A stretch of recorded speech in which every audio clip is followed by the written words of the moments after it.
Hey guys, Dan here. I'm going to show you how I make a lead sheet in Dorico.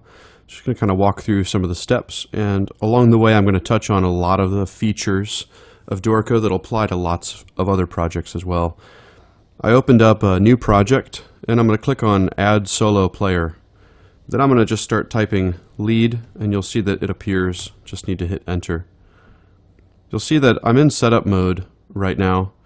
I'm going to switch to write mode. You can either switch by clicking on it or by typing Control 2. That's what I'm going to do. I'm going to hide this toolbar here on the side. You see that you can hide this toolbar by typing Control 7. You can hide this one by typing Control 9. The top one by Control 6, which I'm also going to do. And the bottom one, which I do use on occasion, using Control 8. I'm in page view right now. I'm going to switch to galley view by Control Alt 2. Again, Control Alt 1 gets me back to page view. Control Alt 2 gets me to galley view. I'm going to toggle between layouts using Shift Alt and my right bracket. That's going to take me to my next layout. This is my lead. If I go back, you'll see that I'm now at the full score. Again, forward to lead. Control Alt 2 to take me to galley view. Another thing here, you'll see that my system track is on. I'm going to turn that off for now because I don't really typically use it. I only invoke it when needed. So I'm going to turn that off using Alt T. So now my system track is gone. I'm in write mode, excuse me. I'm in galley view, and I'm going to start creating a lead sheet. First, I'm going to set a meter. I'm going to just click on the beginning here, and I'm going to open my meter popover using Shift M for meter. I'm going to set it in 4/4 time, and I'm going to hit enter. Next, I'm going to set a key. I could just leave it where it is, or I could click here, either one. I'm going to go Shift K for key, and I'm going to set it to the key of D major. Next, I'm going to add some bars, which I don't have to do. Dorico would add them for me, but I'll go ahead and add some bars. I'm going to use that. I'm going to add those using the bars and bar lines popover. That's Shift B. I'm going to add, say, 30 bars for now. All right, so now I'm in my my lead sheet. There's a couple things that that I want to change or take a look at. Let's go to Control Shift L. In Control Shift L for layout options, one thing that you're going to want to make sure you pay attention to is if you go to page setup and flows, typically flow headings are going to be shown for all flows. So you see that what that looks like, although you don't see it in galley view. If I switch back to page view, Control Alt 1, you'll see that not only is my project title displaying, but my flow title as well. I actually want to turn that off. So again, I'm going to go Control Shift L, page setup, flows, and I'm going to show flow headings never. I'm going to hit apply and close. There's another feature that I'm going to go ahead and disable, which is a default feature. If you go back to layouts, Control Shift L, layout options, under players, you want to go to bar rests and multi-bar rests. Currently for my lead sheet, I have it set to consolidate multi-bar rests. That certainly makes sense for an instrumental part, but for a lead sheet, I'm actually going to take that off. So with this layout selected, now if I had lots of other parts, I wouldn't necessarily want to apply this setting to those, but for this, I'll make sure lead is selected, and I'm going to set consolidate to none, and I'm going to hit apply. You see that when I do that, I'm no longer showing a multi-bar rest, but I'm actually showing all of the empty bars as I want them to appear for the lead sheet. The next thing I'm going to add here in no particular order, I'm going to go to File, Project Info, and I'm going to go ahead and set some of the project info to show it correctly. Now in this case, I'm only going to use one flow for my project, so I'm just going to edit the project info directly rather than the flow info. I'm going to change my title to Crown Him with Many Crowns. Hit OK, and when you do that, you'll see that it's changed here up at the top. I am going to go ahead and switch back to galley view using Control Alt 2. Galley view is typically what I prefer to work in to actually enter notes. Back to galley view, you can see that I have bar numbers displayed by default. I've actually set these to toggle on and off using F12, which you can set to whatever you want or nothing at all. I'm actually going to take these off for now. I'm going to leave a couple extra bars, and I'm going to start here. I'll go ahead and start entering notes. To get into note entry, I'm going to select a bar, and then I'm going to hit enter. Something else that you'll notice is that my rhythmic grid, I'm going to zoom in here, my rhythmic grid right now you can see is set to 16th notes. I'm actually going to reduce that to 8th notes because I'm not going to be using 16ths. I have set my rhythmic grid to be reduced or increased using 1 and 2 along the top. So I'm going to hit it once, takes me to dotted 16ths, hitting it again takes me to 8th notes. So now that I'm in note input, and I'm a couple measures in, I'm going to go ahead and start entering my notes.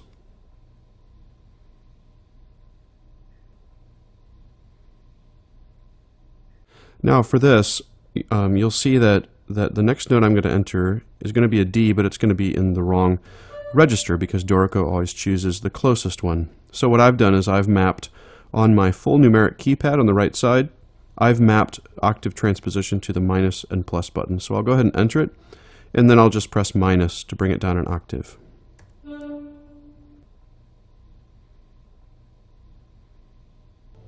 Now here I'm going to need a sharp, a G sharp, so I'm going to go ahead and enter a regular G, and then I'm going to use Shift Alt and up. If I would use Alt up, it would move the note diatonically, but I'm going to hit Shift Alt up to move it chromatically.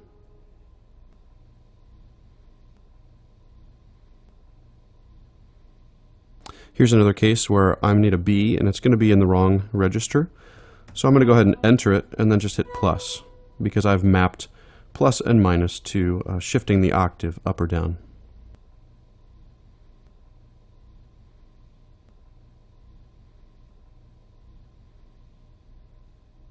Alright, I've done one verse. Let's back up and take a look at it. Yeah, it looks pretty good. Next I'm going to add in some lyrics. Just go ahead and click on the first note, and then my lyrics popover is going to be Shift L for lyrics. I'll go ahead and zoom in a little bit. I'm actually going to start this. It is true that you could automatically populate verse numbers. I like to do them myself. 1 period and then a hard space. You're going to go Shift Alt spacebar. Space would typically advance to the next lyric, but Shift Alt spacebar is what we call a hard space or a non-breaking space. Alright, I've put in my lyrics. Now I typically tend to do lead sheets all the way through with no repeat markers, but for the sake of demonstration, I'm going to go ahead and put in some repeat markers here for you, a first and second ending. You can certainly do this if you want to keep your lead sheets shorter. So let's say that my first ending was going to be this bar and this bar. I'm going to click in the bar, I'm going to shift click in the second bar, and then I'm going to use my repeats popover, that is Shift R, and I'm going to type end and hit enter. You see that when I do that, it automatically populates the first and the second ending. Next I'm going to go back here, and of course what I need is a forward repeat bar, so I'll go ahead and add that. So to add a forward repeat, this would be a bar line. So I'm going to click on the first note here, and I'm going to type Shift B to open the bars and bar lines popover, and then I'm going to type pipe colon and hit enter. When I do that, you see that it automatically generates a forward repeat. Next I'm going to go ahead and enter in the lyrics for verse 2. I'll skip through the video at this point and I'll just return when I've entered them. Alright, I'm almost done entering lyrics for the second verse, and let me show you how I navigate this. So my second ending is here. I'm going to go ahead and click in here, Control C to copy, and then Control V to paste. I'm going to click on this lyric and delete it. And let's go ahead and finish entering in the lyrics for verse 2, and we'll see how they jump across. I'm going to select the note, Shift L for lyrics, and I'm going to hit down arrow, which you see takes me between different verses.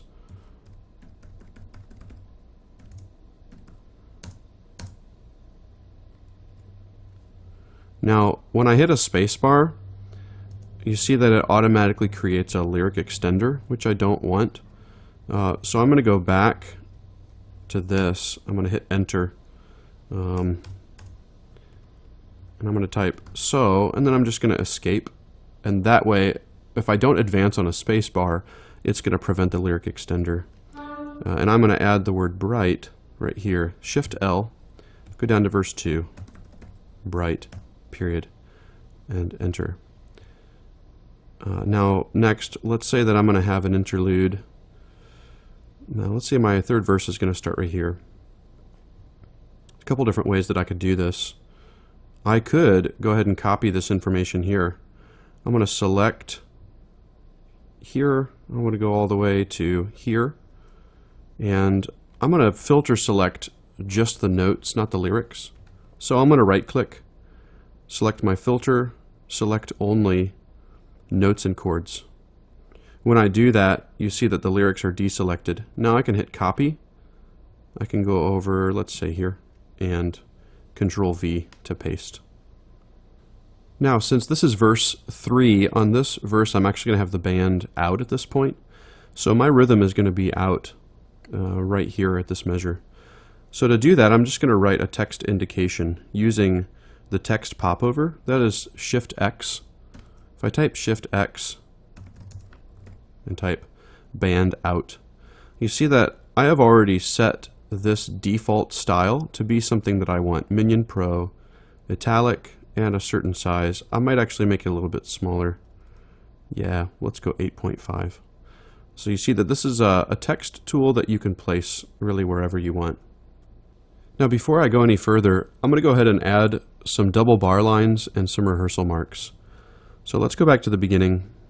My verse 1 and 2 are going to be here, so I'm going to select the note, and I'm going to use my rehearsal mark popover. Well, I guess it's not a popover, it's just a shortcut. Shift A. When I type Shift A, you see that it automatically includes a rehearsal number, a rehearsal mark. Now, it's not A because it added an A. If I did one here, Shift A would add a B.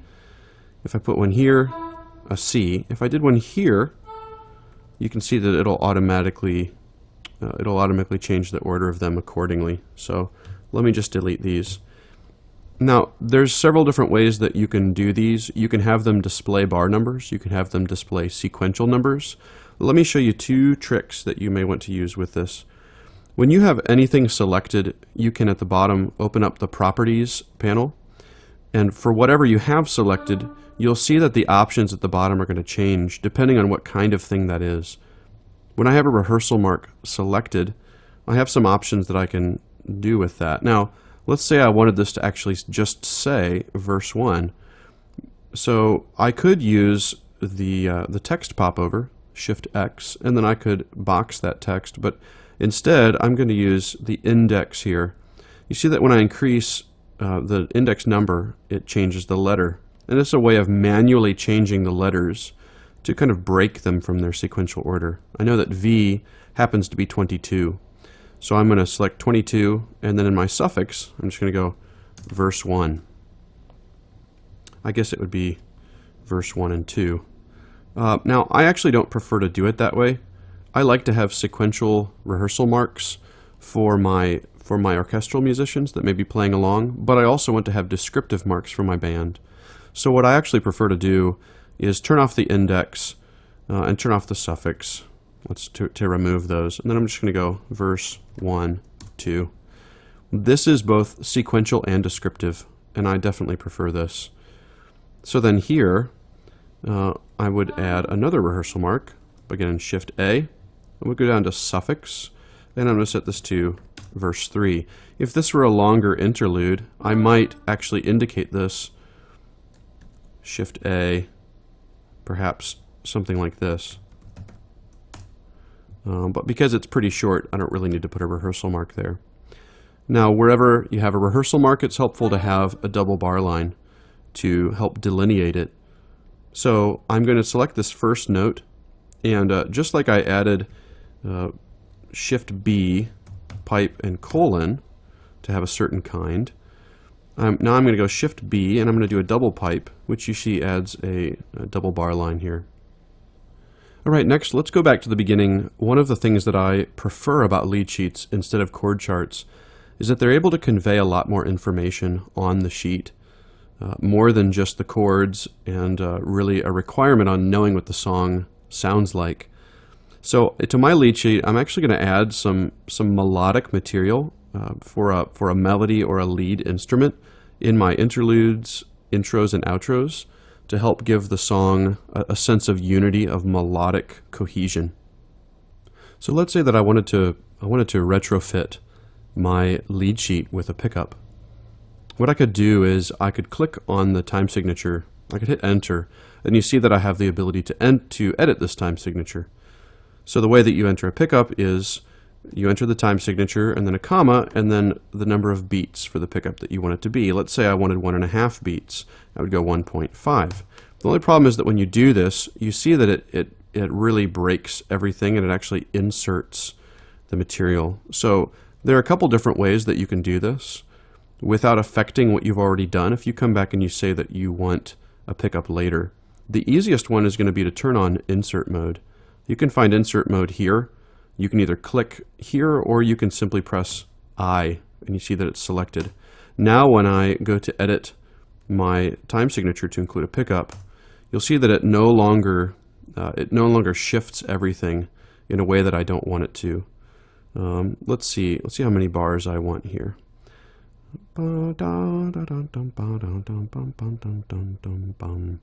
Okay, I have 1 bar too many, so I'm going to click anywhere here. I'm going to type Shift B, and I'm just going to remove 1 bar by typing -1 and enter. Now I have the number of bars that I want for my melodic intro. One of the things that I really love about Dorico is the way that it handles different voices.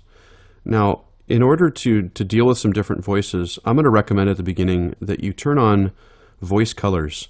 If you go up to the View menu, Note and Rest Colors, Voice Colors.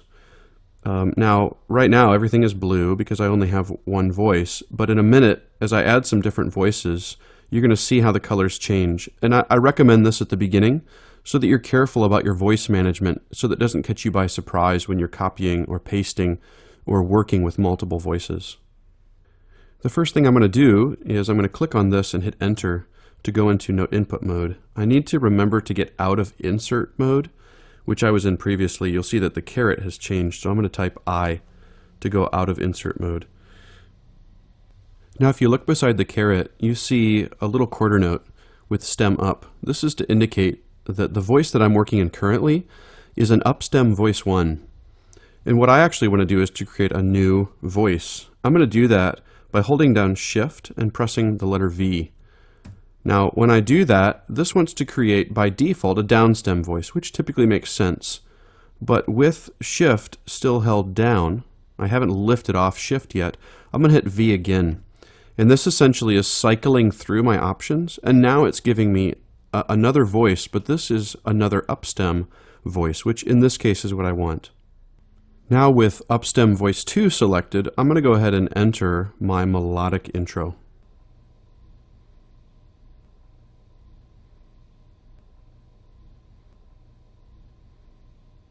Alright, you saw that it made it red. Now I'm going to click out, I'm going to hit escape to get off note input mode. Now I'm going to go ahead and turn off voice colors.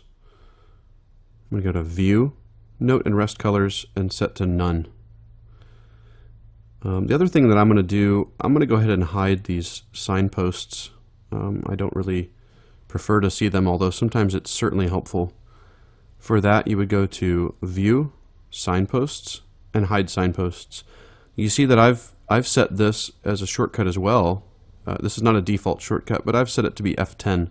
The reason why is because F11 is toggles full screen mode, and so F10 for signposts and F12 for bar numbers to me seem very related. So I'm going to toggle that off just to make it look cleaner.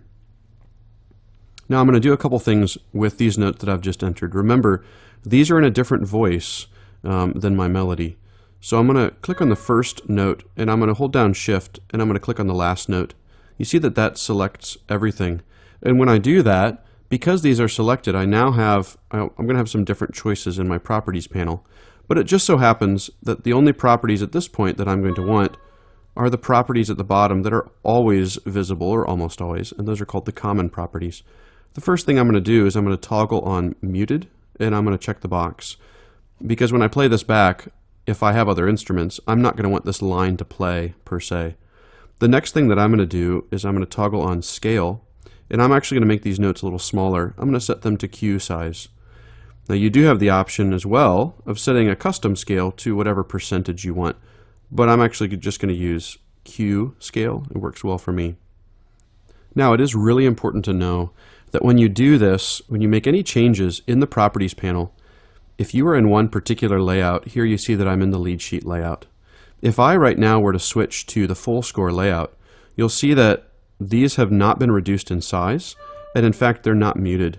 The reason for that is that whenever you make changes to the properties, specifically from, let me go back to galley view, specifically from the properties panel at the bottom, if you want those properties in one layout to be communicated or propagated to other layouts, you need to select what you've done and you need to propagate properties. You can find that from the edit menu, but I've actually set it, because it's such a common function, I've set it to be Control-Alt-P. So with these notes selected, I'm going to hit Control-Alt-P. And you see now that when I switch back to the full score, these notes are indeed Q size and muted, because I've taken that property and I have propagated it across any layout that contains those notes. Next, I'm going to set some tempo indications. I'm going to go ahead and choose a tempo of quarter note equals 118 for this. So I'm going to click on the very beginning of the piece, and I'm going to use Shift-T to open the tempo popover. Now I know I want a fast strum pattern, so I'm going to go ahead and type fast strum and then quarter note equals 118. When I hit enter, you'll see that Dorico interprets both parts of what I've entered. It'll interpret the actual text, and it'll also interpret the metronome marking, and it'll also affect the playback as well. So this is exactly what I want. Let's go ahead and say that in this later part here, I'm going to have, let's say I want to have a slight retard. So I'm going to have that retard span these two measures. I'm going to click, shift click to select both, and I'm going to set Shift-T, R-I-T, and hit enter. You see that now this retardando spans these, and I'm going to click here, and I'm going to say Shift-T, slower, quarter note equals 102. So the beauty of the tempo popover, or of any of the popovers, is that you can enter the syntax in a way that makes sense, and in general Dorico is going to not only interpret that for you, but it's going to place it in the score in a way that's helpful. Although, since this is just for demonstration purposes, I'm actually going to remove both of these because I don't actually need them in the score. Next we have chord symbols. I'm going to go ahead and enter my chord symbols using the chord popover. That's Shift-Q for chords. I know it's a little bit of a stretch, but they kind of ran out of letters because Shift-C is clefs. So Shift-Q is chords. But before I do that, I want to show you a couple things that you may want to change in engraving options. Remember that we went to Control-Shift-L for layout options to change things like multi-bar rests, to change in page setup flows. I could also change the actual staff size. So that's layout options because this is layout specific. But if I wanted to address engraving options for the whole project, I would want to go Control-Shift-E to open engraving options. Here you have, I think, some 900 options, which sounds daunting, except you can see that they're all laid out in a way that makes sense. They're laid out visually descriptively, so you don't have to try to interpret them. And you see exactly what you get. And when you click on something, you can apply it in the score without needing to close your window. I'm going to show you a couple options in chord symbols that you may want to change. When I click on chord symbols, I have a pretty dizzying array of options, and most of these don't apply to me. But let me show you just a few that I've changed from the defaults. First is sus4 and sus2. The defaults for these I think, are D sus4 or sus4 for a suspended fourth and sus2 for a suspended second. I've already changed this one to be just sus for a sus4, and for a suspended second I'm going to change it to just 2, and I'm going to hit apply. The only other one that I think I changed is, I believe the default for an open fifth is omit 3. I actually prefer to just write it as a 5, so I've also changed that as well.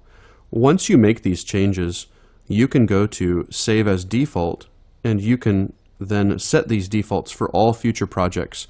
So once you have chord symbols or anything else the way you want it, you just set it once and forget it. One tiny example among hundreds, I've slightly modified the thickness of the regular bar lines to make them a little bit thinner, and I've set that as the default for all future projects. I'm going to go ahead and close this, and I'll go ahead and put in the chord symbols using Shift Q. So I type on the first note, Shift Q, and I'm going to go D. Now if I want to advance ahead, there's 3 ways that I can do it. First, you remember that my rhythmic grid is set to 1/8 notes.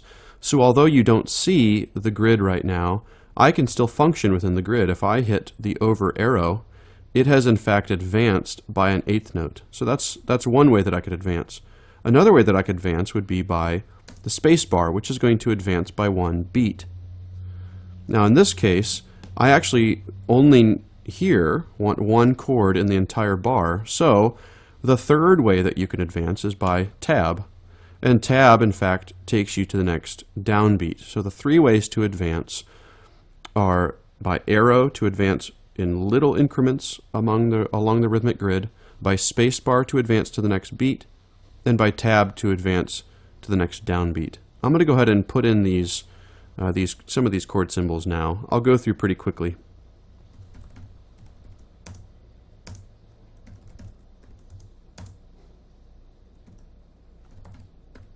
Now with this one here, you see that I have to enter G sus2, even though it's only going to display when I hit the spacebar as a G2, because I do have to enter the chord according to what Dorico expects to see.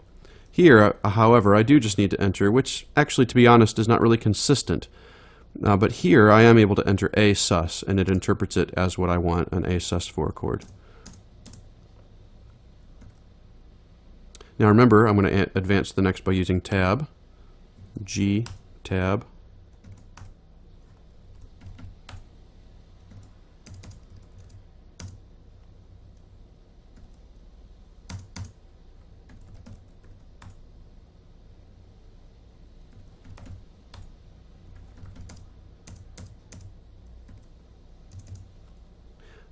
Now here I'm going to keep the same chord, but I'm going to change the root, or I'm sorry, the bass. It would make sense to me, which I wish you could do, is just to type this, because that's how it's going to be displayed. However, for the time being, the current functionality does require you to actually re-enter the root as well, but it will display as simply a change of bass.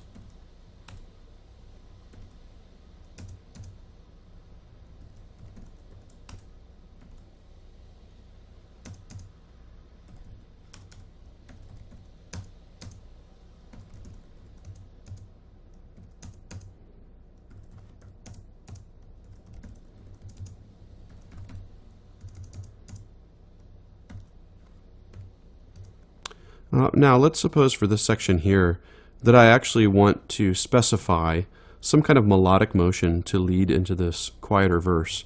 Here I'm just going to have a strum pattern and nothing really happening, but here I actually want to specify a melodic motion. Well, I need to input some notes for that.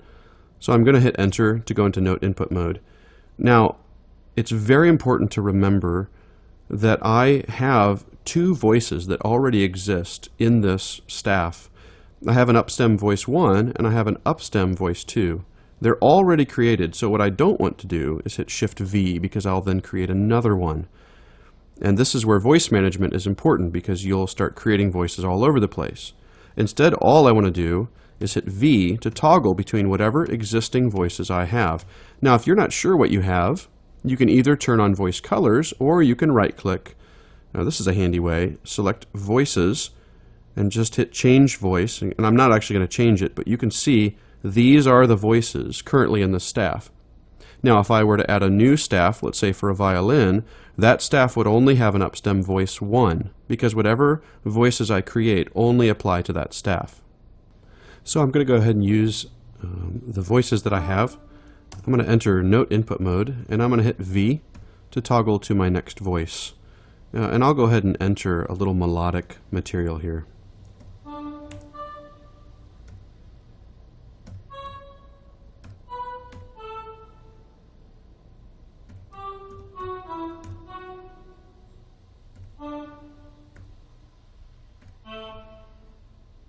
Now, this is a kind of a minor point in Dorico, but something that's really helpful to know anyways. If you enter a note, you don't always have to delete it. In fact, I find often whatever I've entered, I can usually work with. Now, in this case, I entered an A, and I actually meant to enter an E. Also, I entered a half note, and I actually wanted a whole note. Well, both of these things are easily fixed. And although you certainly could go back and delete it, I'm actually just going to work with what I have in these two ways. First, I'm going to hold down Alt and use my up arrows to just quickly make it be an E. Now, you notice that whatever note I've just entered is the note that is selected. So it is the note that I could modify. I could modify this E in two ways. One way that I'm using all the time is to double or halve the note value. And I do this using Control, Shift, Alt, holding those three down, and then to double using the right arrow, like that. Let's go back, Control, Alt, Shift, left to cut it in half, left again to cut it in half. You see how it works. So let's put it back to here.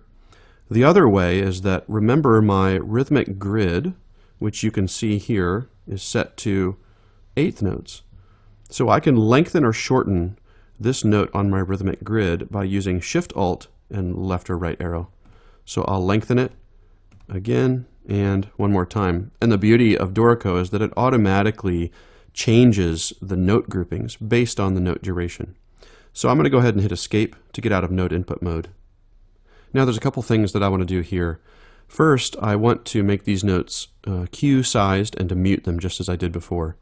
So I've clicked on this note already. I'm going to shift click to select this. Now I'm going to hold down Control, and I'm going to click on these to deselect them because they're not part of what I want to do. Go down and click Muted, Scale, Q, and Control Alt P to propagate. Oops, this guy is not supposed to be. I forgot to uninclude him. There we go. Control Alt P. The next thing, of course, in general, you don't want to omit rests. So in a case like this, I feel like this is sort of in the way and a little annoying. I don't know if it's necessary. I could actually hide it. I could hide this rest. I've set the remove rests function to Control Shift R, which you can certainly do. But maybe in this case, all I'm going to do is just hit Shift Alt right arrow to extend this and to make this a whole note. Oh, there's actually two more functions that I forgot to mention. If you go back to engraving options, Control Shift E, I'm going to return to chord symbols. And I forgot another modification that I've done.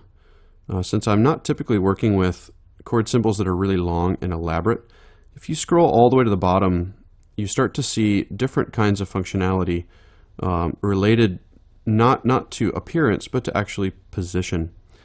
Horizontal position by default in Dorico is set to left align.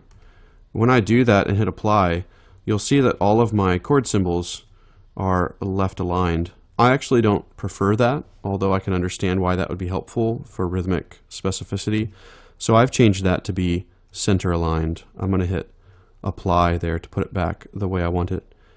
The other thing that I remember changing is that rehearsal marks, and here, by the way, is where you would globally set if you wanted rehearsal marks to be numbers instead of letters, or bar numbers. But the one that I actually want to focus on here is horizontal position, alignment of rehearsal mark relative to bar line. The default is to center align it. When I hit apply to that, you'll see that it places it. The reason it jumped is because of this this mark here, so it wouldn't necessarily make it higher.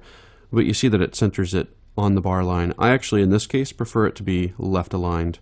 so I'm going to set it to be left aligned. Alright, that's all the basics as far as entering in the notes. Obviously I didn't finish this piece, but for the purpose of this tutorial, the last few things I want to talk about all have to do with the overall appearance of it. I'm going to go Control-Alt-1 to return to page view, and I'm going to hit X to zoom out. I've actually set page height to be Alt-X, which automatically sets my zoom. Watch, I'll do it again. Alt-X automatically sets my zoom to just show the whole page from top to bottom, which I find really helpful if I want to see the whole thing in one glance. Obviously this is not complete yet, but let me show you a few things that you're going to want to do before your piece is ready to print. So in order to do these functions, I'm actually going to switch to engrave mode. I could click here, or I could type Control-3. The reason that I suggest all these is because in write mode at least, you want to try to hide in general as much as possible. If I hit Control-6, I like to actually hide this top thing. So Control-6, Control-7, Control-9, and Control-8 I actually find myself using, so I typically leave it on. But I like to have as much working space as possible. And the beauty of Dorico is once you learn your shortcuts, and in fact it's better, it's just like training wheels. The faster way to learn to ride a bike is don't use the training wheels and just get on and do it. You may fall a couple times, but you'll learn a lot more quickly. And I think the same thing is true with key commands.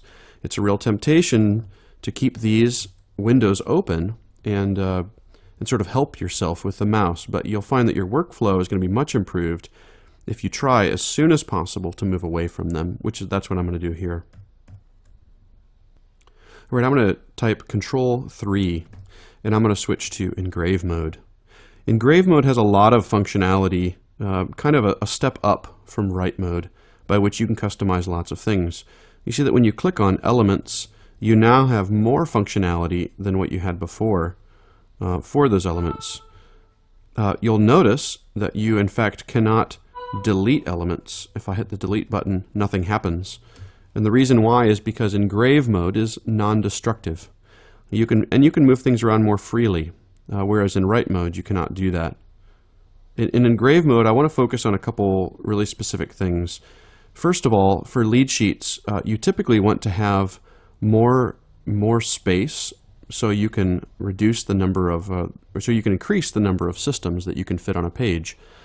So here, this is where your project composer and project lyricist would go if you had them. But I'm actually going to remove these boxes, and I'm going to move some things up a little bit. Now, temptation is going to be to begin monkeying with these things here. But actually, it would be far better if you go to your master page here, and you have master pages in two kinds, default, full score and parts. I explain master pages elsewhere, and there's lots of helpful tutorials, but I'm going to edit my master page, and I'm going to make a couple changes here to just kind of increase the amount of workable vertical space that I have. I'm going to delete these boxes. Just click on it anywhere and hit delete. Next, I'm going to take this box and I'm going to move it upwards. And with this box selected, I'm going to hit enter, Control-A, and I'm going to bump up my title font to, let's say, 25.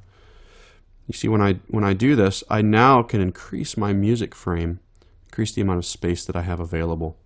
So I'm going to do that. And then down at the bottom, I'm actually going to remove this entirely. I'm going to left justify it.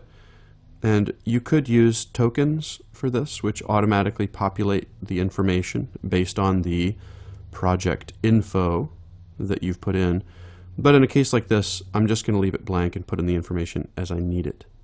Now that I've done this, you see that these are not the same because you might want a different format depending on whether it's a left or a right page.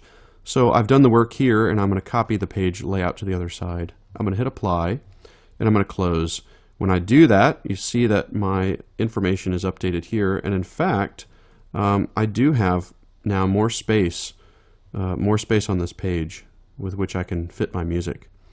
The next thing that I'm going to do is I'm going to edit my header here to show a little more information.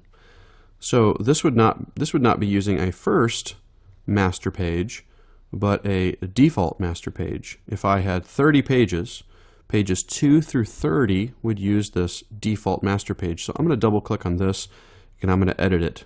Currently in the header, it only shows the layout name and it shows the page over on the side. I'm going to delete that and I'm in fact going to change a couple things here. I'm going to go, let's call it project title and a space with a hyphen, layout name, comma, and then page and token. Let's hit copyright, apply, close, and there you go. I just like having this additional information on the top of each page. If I had a violin part in setup mode, my layout name would be violin, and then this part on page 2 in the header would say, crown him with many crowns, violin 2. Oh, you know what? I'm actually going to change one thing here. Let's go back to engrave mode. Let's return to here. Let's kind of zoom in a little bit, and let's go P period space. Yeah, let's give that a try. Apply and close. What does that look like? A lot better. I like it. Alright, the final thing that we're going to do is we need to switch to the print menu. And in, or the print mode. In print, you can select whatever formats you have here. Now, I have the full score selected, so it's showing this, all the staff labels. Let's switch to my lead sheet. In this case, that's really all I need. Now, it's important to know here that if you want to create a PDF, you shouldn't use printer and print to PDF. Instead, you should use graphics, and you should actually export this as a graphics PDF, color, set your destination folder, job type normal, all pages, page setup. By the way, this is a really helpful new feature by which you can set file name options. I've set this to be, let's see, I'll go ahead and reset it.